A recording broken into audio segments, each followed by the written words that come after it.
I think there's a big warning sign tonight for Republicans in Wisconsin, and it's about money. The Democratic candidate, Susan Crawford, raised $22 million. That is 10 times what Democrat candidates for this office raised just 4 years ago. She outraised the Republican 2-1. Republicans are not going to prevail in the midterms if we can't find ways to get money directly to candidates, not talking just big dollar super PACs, but big money to candidates. That's the worry I have as a Republican. Yeah, I mean, it's such an... I was thinking a lot about the money, honestly, tonight, because I think a lot of people think, okay, the more money you have, you're going to have an advantage. And I don't know that that's really what we learned tonight. But to your point, I mean, Trump was able to benefit from Elon Musk and Republicans, $290 million, right, in the last election, all outside money for the most part. But there's something different when the candidate can actually utilize that money themselves and utilize it correctly. And I just think that we might be past the point where just sheer dollars are going to be determinative in these races. It's gotten kind of crazy. No, first of all, I'm actually just kind of over here basking in glee with both of my Republican colleagues, one saying that these elections didn't change anything or matter, and you saying that the candidates' money was the biggest issue. I think both of those missed the mark hugely. These races mattered today because they set a tone. And yes, it was an outright rejection of Elon Musk trying to buy another race. And so money does matter. And we're seeing Elon Musk in Wisconsin giving away $1 million checks. People are simply saying that you cannot buy elections anymore in the United States of America. And to say that these races didn't matter because they didn't change anything, I think you saw a repudiation of the fact that Donald Trump got elected to seal the southern border and to reduce the price of eggs. Donald Trump has come to Washington, D.C., and flip things upside down in a way that people do not want. And so today you had, I forget the department because they shut a new department down every day, but you had employees, I think it was HHS today, I can't recall, who it was at HHS? At the health department, Yeah, at the health CDC department standing in line today, and they didn't know who was going to be hired and who wasn't.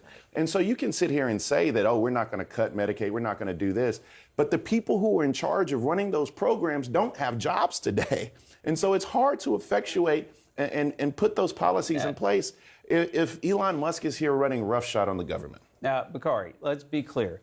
The Department of Health and Human Services has 20 different communications officers. They have 17 different chief information officers.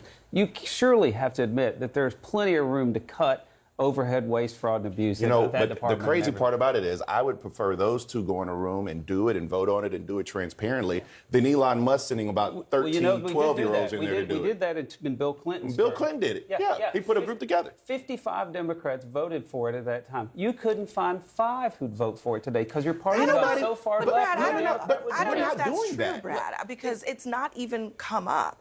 I mean, there is a Doge caucus in Congress that has Democrats on it, and they were willing to come to the table, but it was never brought to Congress. A few things that need to be made clear here. I want to also respond, but go ahead. A few things need to be made clear. This was not the firing of comms directors, Brad. They closed the office that oversees IVF, in vitro fertilization research. They closed the office today in the CDC that focuses on HIV. They closed vaccine offices. They have cut hundreds of billions of dollars in genetic research and biomedical research. As fellow cancer survivors, I hope you care about that. But it is absolutely critical that we make sure people understand that they are making deep cuts in substantive programs that make a difference in people's lives. And respectfully, quite a lot changed today because for the first time in my state, these two districts, Matt Gaetz in 2018 in Trump's first term won CD1 with 67% of the vote. I mean, this is a seat. But he never really faced a real challenger from the Democrats. And I will say that, talking about buying elections, it was 10-1 that the Democrats outspent the Republicans. And yes, Democrats are obviously more in the Florida races. In the Florida races, it's 10-1. So talk about buying an election. But you said that President Trump was elected to secure the border. He was elected to lower the price of eggs. Guess what? Both of those things have happened. Mortgage rates have also come down. Oil prices have come down. If you think the kitchen table issues today, if you think that people are sitting at home today and saying that their prices have gone down today, then you need to go outside I'm and simply have these saying, town hall I'm meetings, simply 'cause that's saying not that case. the egg prices have come down, We the are oil talking prices about the have fact come down, that Waffle mortgage House still- rates have come down. Waffle House still has a 50-cent surcharge All right. on eggs, I okay? went shopping the other day. and I think the other eggs thing were that's really important to $8. point out is the referendum in Wisconsin. The voter ID referendum, which was President by Trump's 25 points. a huge priority for President Trump, voter IDs. And it passed by double digits, and that I think was also a very big win. So where nothing else changed, because we still keep those congressional seats, you guys keep the left-leaning court in Wisconsin, that was a big thing And for Republicans. can we just do one thing about the way that we characterize the Supreme Court Justice-elect?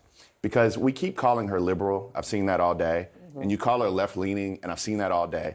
But the way she ran her campaign is, I'm going to be someone who applies the rule of law as it should be applied justly.